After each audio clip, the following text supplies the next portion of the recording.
Xazinem Torkul Tarbiyalash Markazi hammamizning xazinasi. İnternet tor orqali uyda o'tirib bu darslarımızga qo'shila olasiz. Türk tili, ingliz tili, arab tili, xitoy tili, german tili, uyg'ur tili, kompyuter sistemi kodlash darsi. Turkiya, Qibris va chet ellardagi universitetlarda o'qishni xohlamsiz? Qiynamsiz beshingizni qattirmay, biz bilan aloqalashing.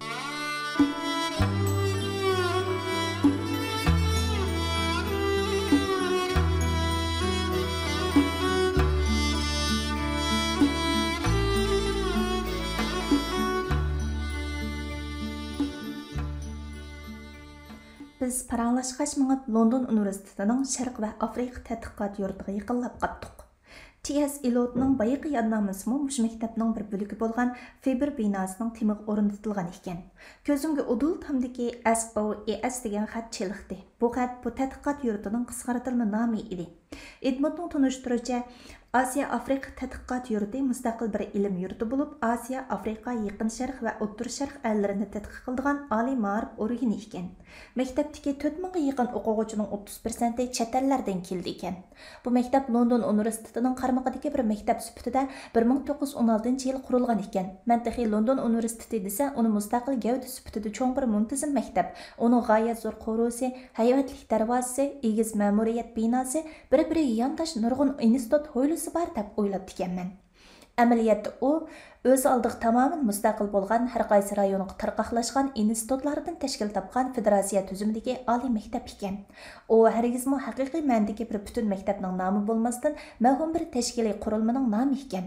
Bu universitet nomidagi har bir institut yuqoriga beqinmaydigan ayrim gavda holatida mustaqil o'quvchi qabul qildi ekan, diplom tarqatadigan va rad turdi ekan.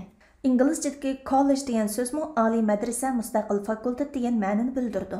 London Universiteti nomidagi ba'zi institutlar dunyoga nihoyat donliq bo'lib, London Imperial Instituti, London Soda Instituti ana shularning jumlasiga kirdi. London Imperial Instituti 2007-yil maktab qurilganligining 100 yillik munosabati bilan London Universitetidan rasmiy ayrilib chiqqanligini e'lon qilgan.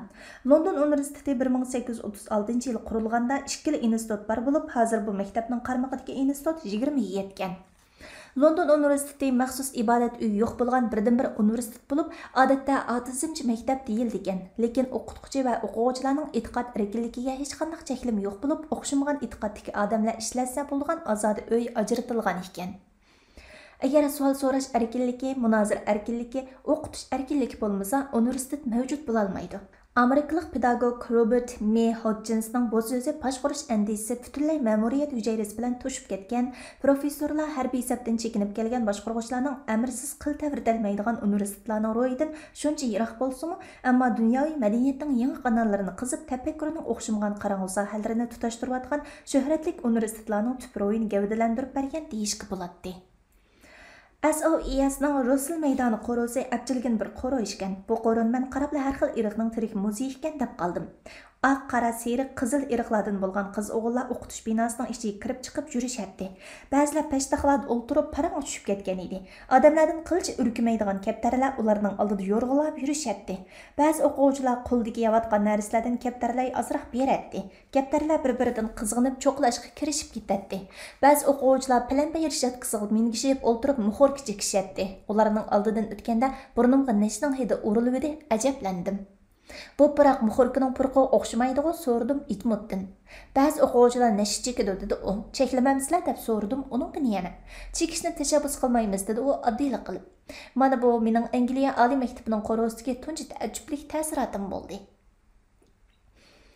Edmund meni kutubxonaga boshlab kirdi. Men sirtdan kelgan ziyoratchi bo'lg'achqa avval tizimlatdim. Ondan daraxt surati tushirilgan shilimli qog'ozni ilib somkamning sirtiga chaplab qo'ydim. Edmundning deyishicha keyin maxsus ziyorat kartasi bijirib olsam tizimlash hojatsiz bo'ldi ekan. Hozir shundaqlik kirib turadigan bo'ldik. Nazoratchilar somkamdagi daraxt suratli qog'ozni ko'rib, qo'ldagi bir kartada suratib edi, to'siq avtomatik holda echildi. Shuning bilan kutubxona ichiga kirib ketdik. Kutubxonada Osiyo va Afrika allarining har xil tildagi kitob materiallari saqlangan ekan. Men Edmunddan uyg'urcha kitoblar bor deb so'radim. U bar deb meni boshladi. Men uning agishib mangdim. Xeyli ko'p aqtirgandan keyin eng qo'lingdagi bir kitob ishkabining oldiga berib to'xtadik. Bir kitob ishkabining uch qavatida latin yoziqi va kon yoziqdagi uyg'urcha kitoblar turadi. Burun latin yoziqqa chiqqan she'r, hikoya to'plamlar, hatto yog'ochchilik haqidagi kitoblar ko'zimga chiliqdi. Ularni qo'limga ilib varaqlab qo'ydim. Qarasam biroz tarafidan oriyatga ilingandekmi emas. Bu yerga kelishga tegishli nurg'un muhim kitoblar yo'q ekan desak bo'ladi. Imin Tursunning Navoiy haqidagi kitobi, Zahiriddin Muhammad Boburning Boburnoma degan asridagi yaqinqi yillarda chiqqan kitoblar bo'lishiga qaramay kitob ishkopidan o'rin olibdi. Bu yerda bo'lishga tegishli nurg'un kitob bor edi, biroq kelmabdi. Bunday kitoblarni kimlar buyurdi deb so'radim men. Edmund bilmaydiganligini bildirib murusini qisib qo'ydi. U mening bu qiziqishlarimni tushunolmagandek turardi. Men tushuncha berdim. Bu yerda Uyg'urcha kitoblarning qanchalik bo'lishi bizning dunyo ilm munbarlaridagi o'rnimizning qanchalik ekanligini bildirdi. Dunyo jamoatining diqqati qanchalik bo'lsa, kutubxona va muzeylardagi o'rnimiz ham shunchalik bo'ladi deb qarayman. Uyg'ur tilidagi ilmiy asarlar asosan yetib kelmabdi. Tadqiqotga bevosita yordam tegadigan manbalar yo'q ekan. Edmund gapimga javoban shundoq rost deysiz deb qo'ydi. U men agashtirib O'rta Osiyodagi din, madaniyat, falsafa, adabiyot, san'at, jug'rofiyaga doir kitoblar bor bo'laklarni ko'rsatdi va kompyuterdan kitob izlash usullarini o'rgatdi. Kutubxonada kitoblarning mavzularidan o'zimning ilmining haqiqiy buloqlarini tuzuk suv ichmaganligimni alam bilan his qildimda xo'rsinib ketdim. Yurt hukmi yurtning sirtidagi yiroq noma'lum yurtlarning yushurin ta'siri bilan giralashib ketgan bo'ldi. Misr Azhar Darul Ulumda o'qigan Abdulaziz Chingizxon domlamning nazaridagi bugur Yangisarning Terak bozor mahallasidan chiqmay o'lib ketgan bir odamning o'ngidagi bugurdan ko'p aniq edi. Yurt tushunchasi aniq odamlarning qalbidagi vatanparvarlik kishini mas'uliyat va harakatga undaydi. Birov qandaqdir bir kuch tarafidan tug'ilgan yeriga nazarband qilinib, mahallasidan boshqa yerga berib boqmasa, u yurtning nima ekanligini bilmay qolish mumkin. Men yurtiq surgun bo'lgan bilim odami sifatida nodon qilgan nurg'un tarafimni yangi bir saviyada tunib yetmoqda edim.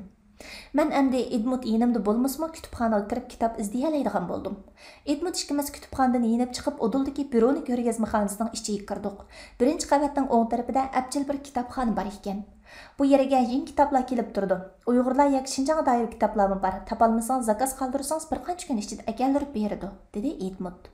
Kitobxonada Hindiston, Eron, Jungo va O'rta Osiyoga doir kitoblar tizilgan edi. Damali bu kitoblarning hammasini varaqlab chiqishga hozircha ulgurmaydim. Edmund faqat menga lozim joylarni ko'rsatib qo'yib ko'zimga Hindistonlik iqtisodshunos Amartya Senning Kimlik va zo'ravonlik nomli kitobi tushib qoldi. Uning namratlik haqidagi asarlari meni o'ziga bek tortgan edi. Iqtisodni erkin jamiyat va ojizlar bilan bog'lab tadqiq qilgan bu odamga qoyil edim. Uning Kimlik va zo'ravonlik degan kitobini ichishimga tashviqot orqali kishilarning o'z kimlik haqidagi qarashini o'zgartirish dunyodagi nurg'un zo'ravonlikning manbasi. U do'stini dushmanga aylantirdi degan qurlarni ko'rdim va kitobni ikkilanmay sotib oldim. Uyg'ur yoshlarida milliy kimlik haqidagi qiziqish ro'shanlashyotidi, dedim men Edmundga. Bu kitobning temasi meni jalb qildi. Edmund kitobni qo'limdan ilib varaqlashga boshladi. U ashu qisqagina bir necha daqiqada kitob xeli cho'kkandek bilindi. Agar qiziqib qolgan bo'lsangiz, dedim men Edmundga, siz avval ko'rib chiqing, hozircha vaqtim yetmaydi. Shundaqmi? Bo'ladi, men bir ko'rib chiqay. Edmund shundaq dedi-da, kitobni sumkasiga soldi. Biz kitobxonadan chiqib Britaniya muzeyiga qarab mandiq. Muzey biz baya uchrashgan Rusul maydoniga yaqin edi. Bulutli havoda maydondagi egiz daraxtlar qomatli gavdalarini shumshaytib turishadi. Maydonning ichkari tarafidagi qabr qahvaxona xilal avod bo'lib, men faqat shu yerda o'tirib qahva ichgach paranglashib o'tirgan kishilarda xiraman ham xushaldek ko'rinib ketdi. Sovuq shamol shimimning puchqoqlaridan kirib, jini a'zoyimni mehrsiz qo'llar bilan silab chiqdi. Tenim bir shurkagandek bo'ldi-da, o'zimni Londonda ekanligimni qaytadan esimga oldim. Shamol menga nisbatan yalang'roq kiyinib olgan Edmundga ta'sir qilolmagandek turardi. Musofir to'ng'oq keladi degan gap bekor aytilmagan bo'lsa kerak. Musofirning tindagi sovuq avval ichidan taraydi, ondan tishidan o'tadi. Yap muhitdagi alomatlar notanish yiziqqa musofir go'yo bu yiziqni qanday o'qishni bilmagan savodsizga o'xshaydi. Tamtirash zulmatlari musofirni tanholikning muzdek girdoblarga ishtirdi. Muzeyga kirish uchun bilet aldigan ishmi bo'lmadi. Udul kirib ketaverdik. Muzey zaliga kirishimiz bilan badanim bayiq sovuq havoning judidan xoli bo'lib, illiq havoning taptini sezishga boshladi. Muzeyning amalli xodimlari ziyoratchilarga kunik bo'lsa kerak, ularning shubhali ko'zlarini his qilmayli qoldim. Edmund bilan birga bir bo'lak yerlarni arildik. Biz ko'rgan rayon Eron, Iroq, Misr, Yunon qatorliq ellarning farfor buyumlari, o'rdalarda ishlatiladigan turmush va san'at buyumlari bilan to'shib ketgan edi. Britaniyaning o'z zaminidan chiqqan biror narsani ko'rmadim. Qaraganda bu rayon Şərq və O'rta Şərq rayonlarından çıxan asar-atiqalarning joyi bo'lsa kerak. Men bir imperiyaning madaniyatdagi ifodalanishini dastlabki qadamda amaliy tunishga boshlagandek bo'ldim. Bir imperiya o'zining boyligi bo'lgan herismanligini o'ziga qaram allarning moddiy boyligini egallash bilan qondirib ketolmay, yana u boshqalarning madaniyat boyligiga xumor bo'ldi ekan. Muzeylarini boshqalarning yurtlaridan to'shib kelgan qazilmalar bilan to'ldirdi ekan. Bu haqdagi tushuntirishlar imperiyaning boshqalarga hukmronlik qilishni muqarrar va haqli qilib isbotlash uchun xizmat qildi ekan. Muzeylardagi narsalarni tartiblash va izohlashlarning har bir halqasida hukmronlarning orzusi chiqish qilindi ekan. Hozirgi hukmronlarda yuqorqilardan boshqa yana bir ehtiyoj bor. U bo'lsa-mu mingga hukmronlik qilish. Ular ma'rif va tashviqot orqali boshqalarning mingisidagi asli madaniyat xotiralarini yuvib tozalab o'zining madaniyati va qimmat qarashini ko'chirib qo'ydi. Shuning bilan hukmronlik mashinasiga moslashadigan kilon odamlar borliqqa kelib, o'z to'pig'i kuchandilik qiladi. Hukmronlikning abadiy bo'lish uchun harbiy va iqtisodiy kuchga tayinish kifoya qilmaydi. Shunga hukmronlar boshqalarni itoatman qilish uchun yumshoq kuchga muhtoj bo'ladi va yangi afsona tarixni to'qib chiqarishadi. Musiqa ko'p holda ana shunday afsonalarning to'qish mashinasi bo'lib qoladi. Mening vatanim o'tganki bir asrdan boshlab o'zi qansirash badaliga boshqalarga madaniyat boyligi taqdim qilib keldi. Ajdodlarimdan qolgan meroslarni amdilikda boshqalardan tilab ko'rishga to'g'ri keladi. Edmundning tushuntirishicha Britaniya muzeyida 7 million xildan ortiq asar-atiqa saqlanib o'tibdi. Bu asar-atiqalar dunyoning har qaysi ellaridan keltirilgan bo'lib, insoniyat madaniyat tarixining ibtidosidan hozirga qadar bo'lgan jarayonni hujjatlashtirib beralaydi ekan. Bu muzeyga 1753-yili doktor va muzeyshunos Hans Silon apandi tarafidan asoslangan bo'lib, Silon butkul umrida yig'ib to'plagan 40 ming parcha kitob, 7 ming parcha qo'lyozma, undan nurg'un o'simlik avrishkisi va Misr, Yunon, Rim, Iroq, Sharq Amerika ellaridan keltirilgan rasmlarni muzeyga taqdim qildi. Muzey shuningdan beri sijil taraqqiy qilgan hamda 1997-yili Britaniya kutubxonasi mustaqil gavda sifatida ayrim o'ringa ko'chirilgan. Muzey har qaysi qit'a va rayonning madaniyat tiplari bo'yicha ayrim bilimga va bilimlar ichidagi xonalarga ajratilgan. Biz vaqt e'tibori bilan muzeyning bir qism rayonini ko'zdan kechirish bilan cheklanib yenib chiqdik. Sirtda yana shu burunqi havo, tutuq osmon, ko'ngilni g'ash qiladigan havo, so'z kayfiyat. Edmund har bir ko'chani, SOES kutubxonasiga boradigan ko'chalarning yerlarini, o'ltiradigan avtobuslarni, Bilimbus beri atrofidagi turmush va madaniyat buyumlari manzilalarini menga savrichanlik bilan ko'rsatdi va tushuntirdi. Londonda shu darajada ish o'tishga muhtoj bo'lib qolganimdan maysunlanib ketdim. Biroq menga insonchilik nuqtasidan himmat ko'rsatib qolsa, hissiyot jihati bir muncha qarzni ro'yimga yuklab pishkilinib ketadigan odatim bor. Bu odatim bu yerdan tutishga boshladi. Men Edmundga orq-orqadan rahmat aytdim. Londonni to'liq ko'rgandan keyin Cambridgega chiqsangizmi bo'ladi. Mubada Cambridgeda turib qolsangiz sizni yo'qlab turman. Xohlasangiz Cambridge London oralig'ida yurib tadqiqotingizni qilaversangiz bo'ladi. Sharoitingizga yarasha tanlang, o'zingizni ortiq qiynab olmang, dedi Edmund xo'shlashadigan chaqda. Edmundning bu gapi ruhimdagi nurg'un ansizlikni birdala irg'itib etdi.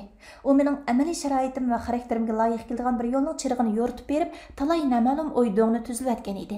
Ko'nglim yorib ketdi. O'zimni yenik his qildim. Uning navbatdagi turmushimda bo'lmaydigan muhim odamligini tushunib yetdim va tushunib yetgan sari uning vaqtining qisqa ekanligini ko'p avar qilishga bo'lmaydiganligini esimga oldim. Edmund ikkimiz Uguni Osiyo Afrika tadqiqot yurti SOES binosining oldida ko'rishmoqchi bo'ldik. Mashinalar, odamlar qaynab turgan ko'chada men to'liq jigan bir odamga aylandim. Ko'chalar menga yana noma'lum edi. Qo'nalg'imni vaqtida tepib olmasam bo'lmaydi. Ezib ketmaslik uchun ko'chalardagi o'zim biladigan belgilarga diqqat bilan sapsalatdim. Men hamon Avad qadimiy poytaxtining shavqundan yiroq edim. Hamon o'zimda edim, hamon o'zimda.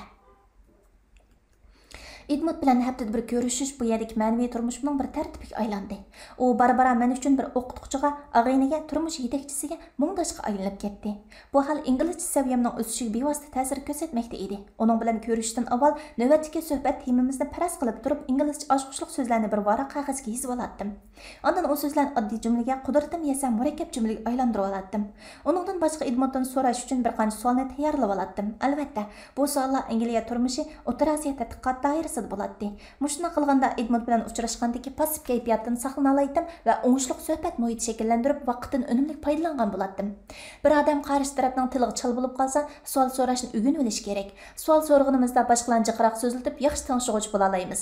Jiqroq tanishuvchi bo'lganimizda anglash sezgimiz o'tkirlashida, bilganlarimiz ko'paydi. Shuning bilan birga tildagi ojizligimiz tufayli kelib chiqqan qatmanlikning oldini ola olamiz va boshqalarning biz bilan aloqalashdagi qizg'inlikqa xususiy qo'yish sababligidan xoli bo'la olamiz.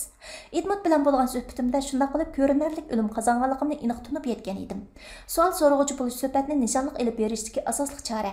Edmund javob beradi, men zehnimni yig'ib anglaydim. Bu yerlik til sohibining inglizcha tipik Britaniya o'lchimida bo'lib, so'zlarning intonatsiyasidagi nozik agimlarni mendek galvon tanishuvchimi aniq sezalaydi. Uning ustiga Edmund nihoyat do'ston ediki, talaffuzdan yumshoqlik, kamtarlik va qiziqarlik chiqib turadi. Texmi afzal yeri u mening insoniy zotimni nazarga ilish bilan birga Uyg'ur madaniyat arxi ko'rinishimni yetarli darajada tushunadi. Shunga uning bayon metodi madaniyat psixikasiga mos keladiki, so'zlardagi yumorliq tuyg'ular va qaratmalar darhol ta'sir qiladi.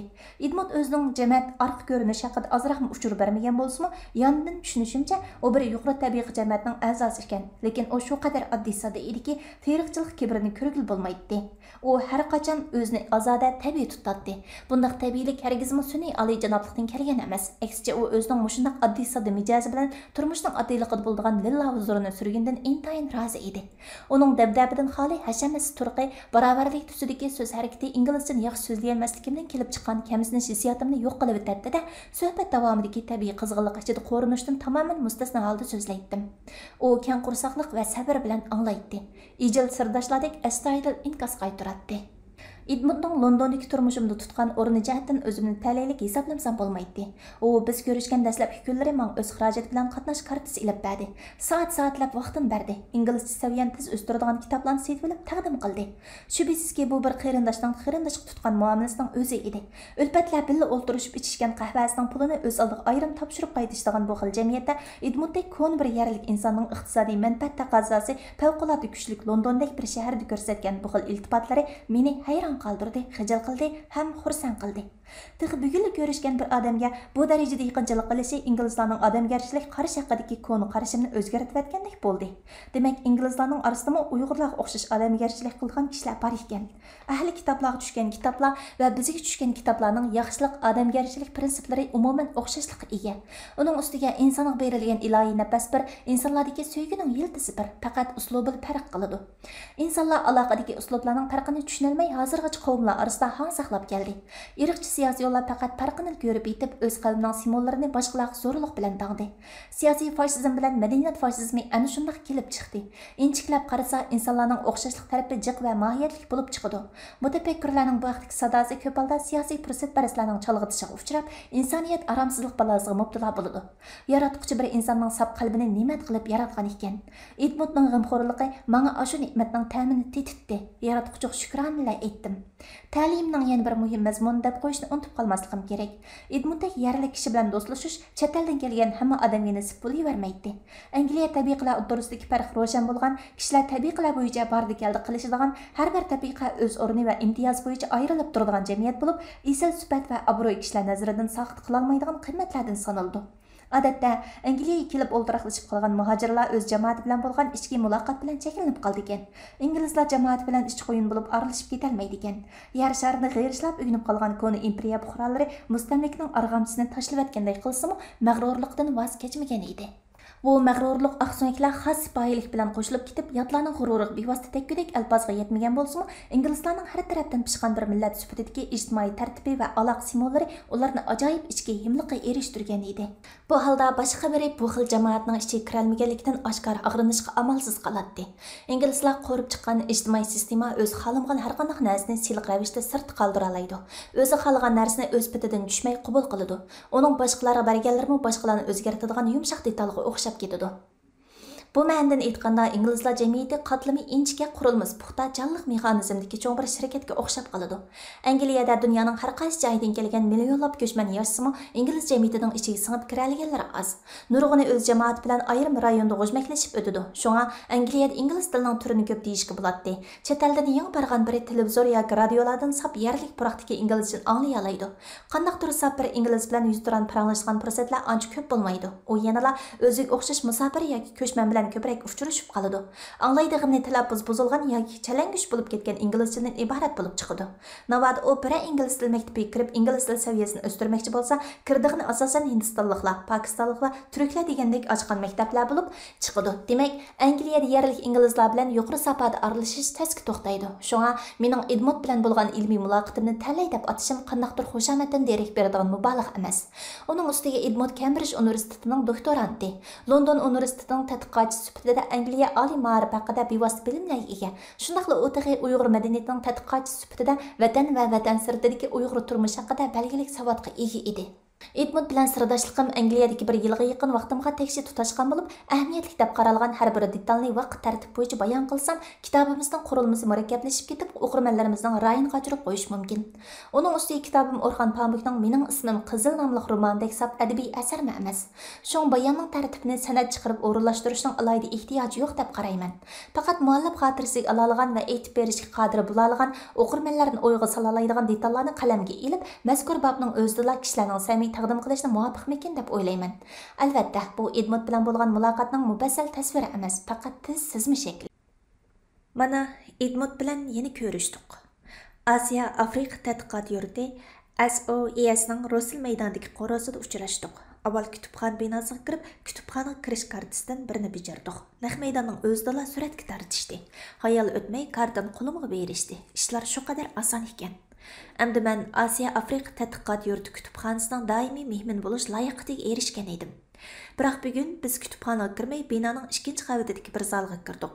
Zalning kulimi bizning maktablarimizdagi 2 sinfning o'rinchilik keladi. Yerga sun'iy to'qilma yetilgan bo'lib, shundoq pokiz edi. Yumaloq ustallarga cho'rdab yumshoq o'rindiqlar qo'yilgan. Zalning tomlariga maktab tarixidagi to'hpikor olimlar va mudirlarning rasm va suratlari esilgan. Rasm va suratdagi tula odamning kiyimi kon Angliya so'ngaklarining fasonida edi. Bu hal kishi ular yashagan ayni davrlarning kayfiyatini baxsh etadi. U yoq bu yoqlardagi ustallarda kishilar ko'ngli tortgan bir narsalarni ichishga paranglashib o'tirishgan edi. Ba'zilarining oldida kitob, ba'zilarining oldida kundalik gazet, ba'zilar qandaqdir bir suhbat deyimiz bo'yicha ichkirlab kirib ketishgandek edi. Yana ba'zi kishilar yumshoq o'rindiqqa cho'kib o'tirib, cho'nqur sukunat qo'yniga g'arq bo'lib ketishgan edi. Eshikdan kirgandagi sol tarafda bir peshtaxta bor bo'lib, u yerda qahva, choy, shokolad va boshqa ushaq yemakliklar setilgan. Edmund meni u yerga boshlab bordi va mendan nima ichadiganligimni so'radi. Men qahva ichmoqchi bo'ldim. Edmund qaysidir bir ko'k choyni buyurdi. Qo'limdagi stakandan issiq qahvaning tapti kelib turadi. Edmund ikkimiz qo'llarimizdagi stakanlarni avaylab ko'tarib, bir o'ringa berib joylashdik. Bu yer tinish va azod bo'lib, ko'ngildagidek paranglashga bob keladi. Odatda o'qituvchilar dars oralig'ida mushu yerda aram oladi. O'quvchilar bilan suhbatlashadi. Bu yerning choy qahvalari bozorninkidan ko'p arzon, muhiti jimjit, dedi Edmund gap boshlab. Rost shundoq ekan, dedim men bu javoban. Sizga yarg'an bo'lsa, buningkin mushu yerda ko'rishib tursaqmi bo'ladi? Bu men uchun ko'ngildagidek yer. Masalan, sizning kelib ketishingizga qulaylik bo'lish bo'lmasligida. Uyingiz yiroqmi? Qulaysiz yeri yo'q. Ha, Abduqodir apandi, shuna qilib Angliyaga kunib qoldingizmi? Meni Abdilla Abduqodir deb chaqirsangiz bo'ldi. Abdu desingizmi mayli, ish qilib sizga oson bo'lsin. Hozircha kunalmagandek turman. Yo'l qatnash va kishilik aloqalarning hammasi men uchun yechim bilindi. Atrofdan o'zimni qochirg'im kelib turdi. Bu yerda menga mansub bir narsa bordek emas. O'zimni zamonga naloyiq ortiqcha odamdek his qilyapman.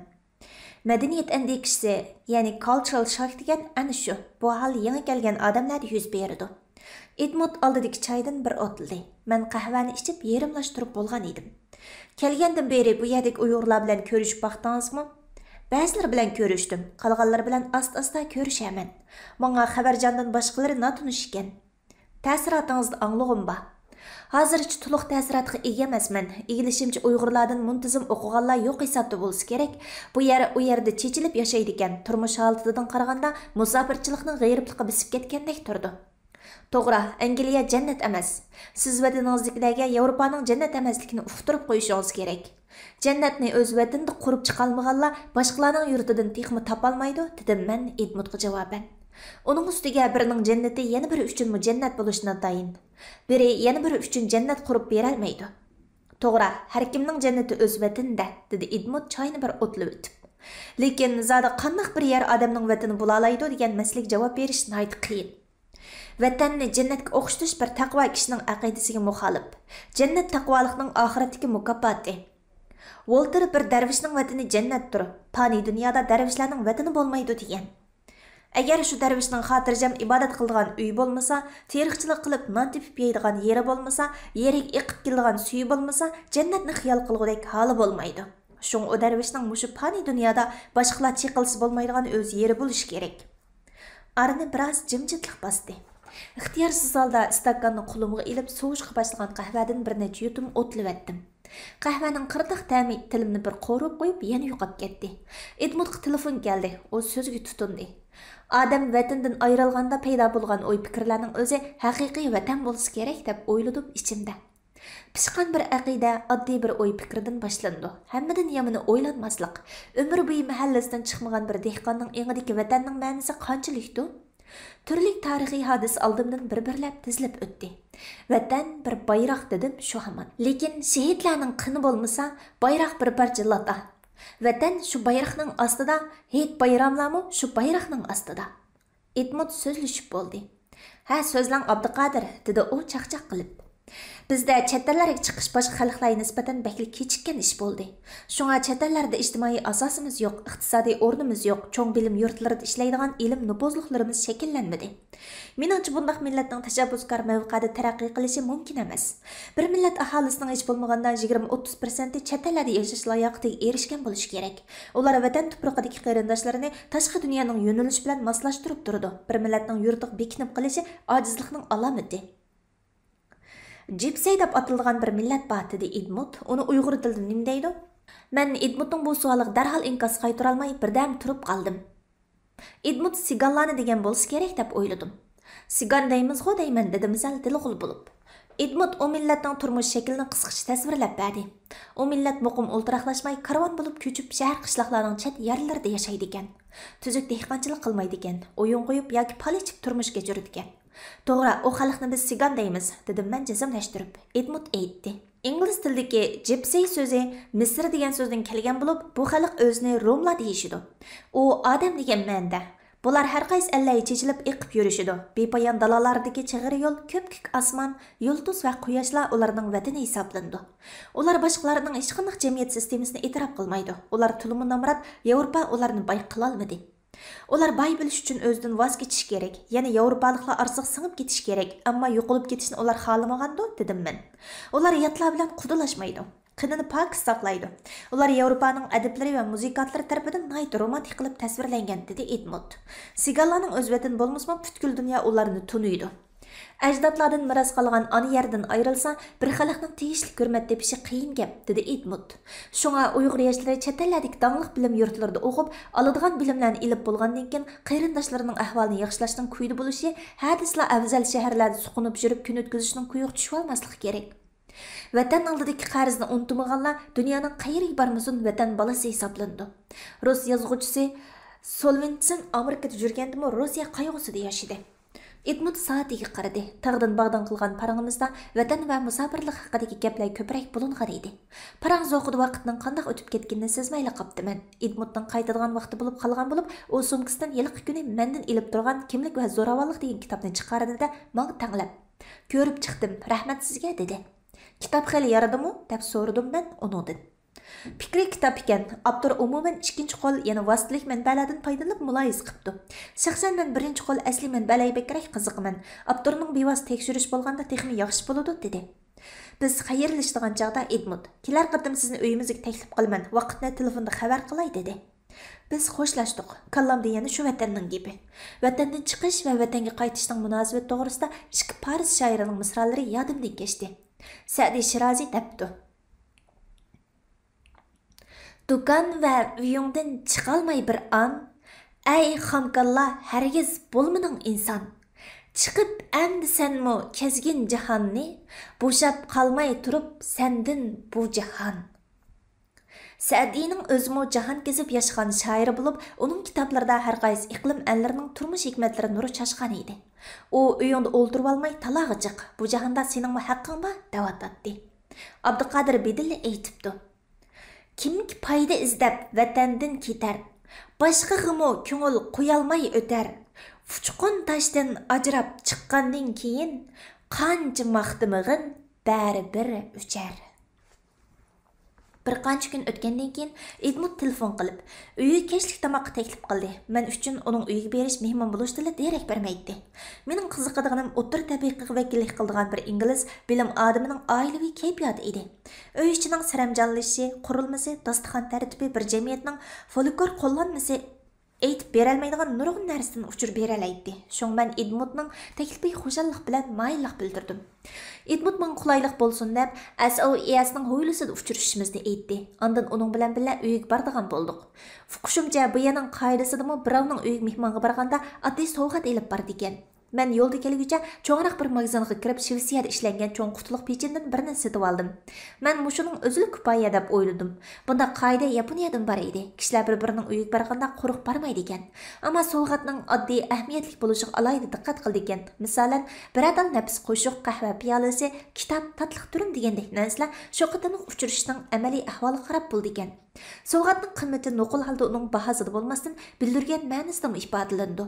Sovg'at yana ikki tarafning munosabatining qatlamini ifodalash xususiyatiga ega.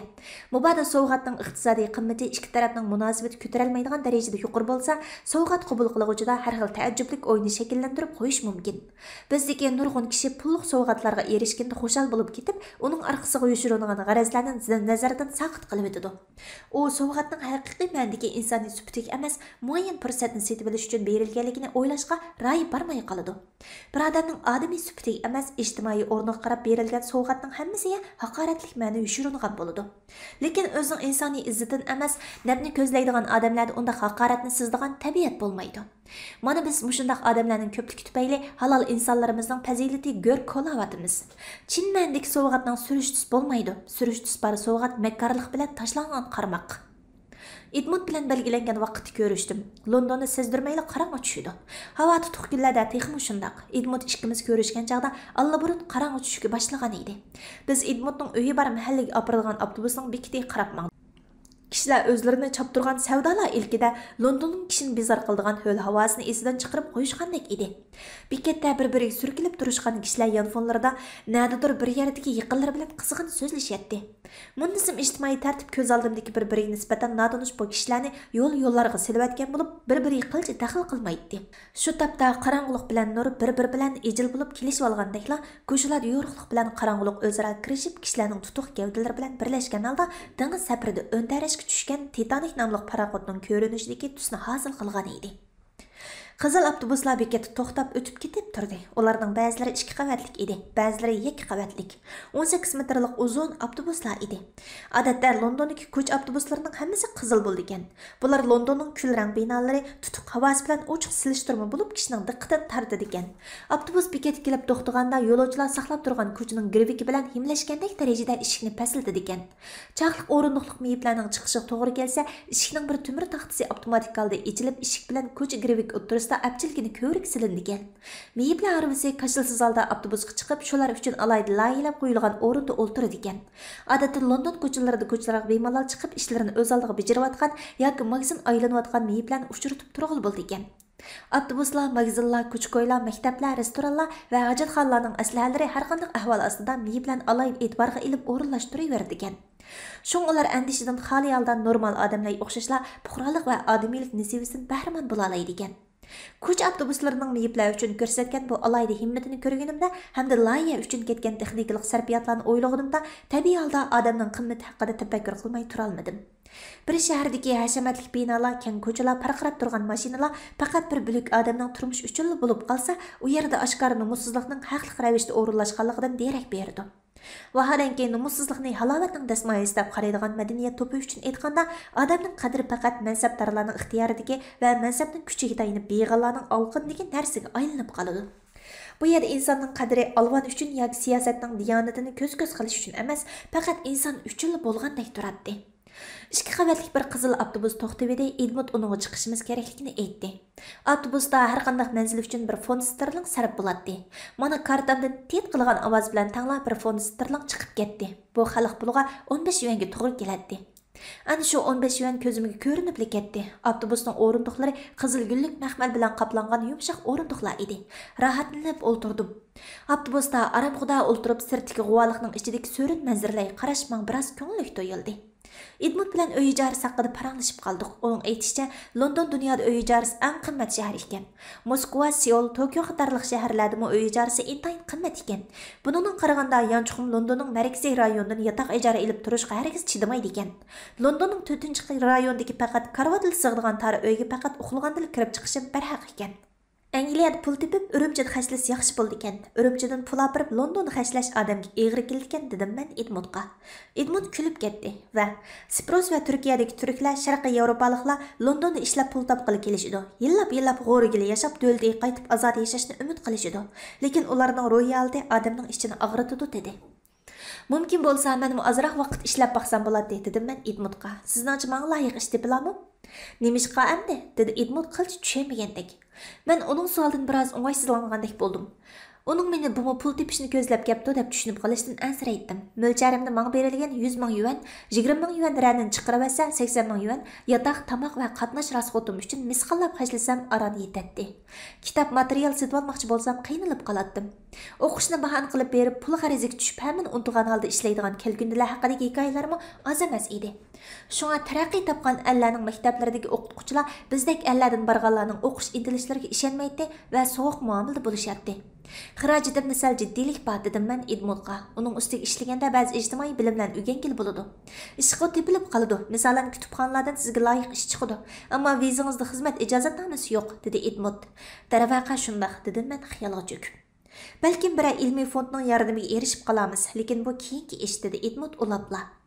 Edmundning bu so'zi tasalli uchun deyildimi yoki rost deyildimi, shu vaqtning o'zida anqira olmadim. Lekin uning oldida ishning gapini chiqarib qo'yib tepib olgan sarosimlardan qutuldim va chet elliklar boshqalarning ko'nglini yasashga nima degan usta deb o'ylab qoldim. Edmund ko'ngilchak va sipoyi edi. Ko'p holda suhbatlashishning ko'nglini nazarda tutadi, ammo prinsipallik taraflarda ko'nglini ortiqcha ayab jumay gapning poskallisini aytadi. Toza qo'shilib ketilmaydigan fikrlar kulib qo'yadi-da, aniq pozitsiya bildirmaydi. U yana Uyg'urlarning mijozidan asl xabardor bo'lg'achqa, munosabatlardagi ayrim taraflarimizga Uyg'urcha muomala qilib o'tkazib o'tadi.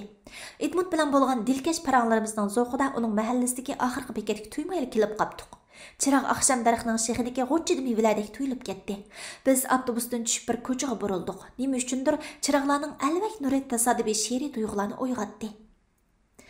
Oqshom daraxtining mevasi chiroq, qorong'ulik dengizining beliqi chiroq. Parvozda to'xtash bar, to'xtashdi parvoz, untilib kuyishning bo'liqi chiroq. Kechada hamma odam chiroqning yo'rig'iga tayindi. Lekin uning jimjit yinayotganligi kishilarning esidan chiqib ketadi. Kishilar oliyjanob muhabbatning oldida ko'r keladi. Azroq ma'g'andan keyin Edmund bir eshikning oldida to'xtadi-da, qo'ng'iroqni bir bisib qo'yib, ochquch bilan eshikni ochdi. Bo'soqdan kirgandila bir palampay bor edi. Men oyog'ini silishga tamshildim. Edmund hojati yo'q deb tuzdi. Oyog'imni bo'soqdagi silinchiga surtib, sun'iy to'qilma qoplangan palampayga oyoq bosdim. Salam Abduqadir, kelishingizni qarshi olamiz. To'satdan chiqqan bu ovoz meni tamtirtib qo'ydi. Bir ayol palampayning yuqorqi beshida kulib turardi. Men rahmat deyishga aran ulgurdim. Palampayning o'dilda bir eshik bo'lib, u oshxonaning eshigi ekan. Oshxona ichida bir tomoq ustul bor bo'lib, ustida mevalar va bir butilka vino turardi. O'zigacha bir puroq demiqimni g'ida qildi. Men agishib yana bir palampayning oldidagi eshikning oldida to'xtadim. Edmund meni shu eshikka boshladi va oyog'imni solmasligimni aytdi. Ko'nglim unmay oyoq soldim. Polga adiyaldek nefis to'la ishiltib tiviti tushib ketgan qizg'uch gilam silingan edi.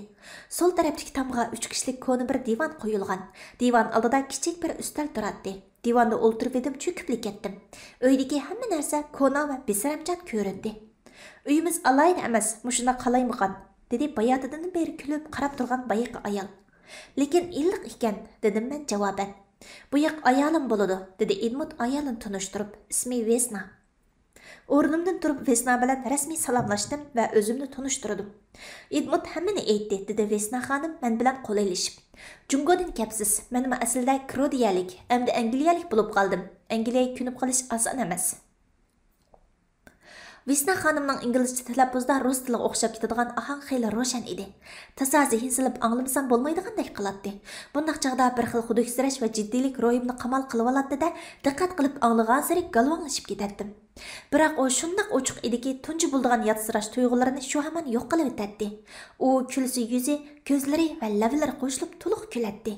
Bu kulga o'zini to'xtatgan, pishqan, matonatlik bir ayolning kulkisi bo'lib, qizg'in o'yigisining salobatiga shundoq mos keladi.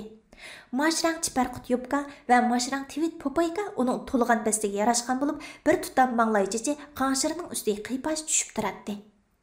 Arada 5-6 yoshlardagi bir qizchaq o'ynaqlab kirib keldi. Vesna xonim, "Izabella, bu yoqqa qara mehmon", dedi.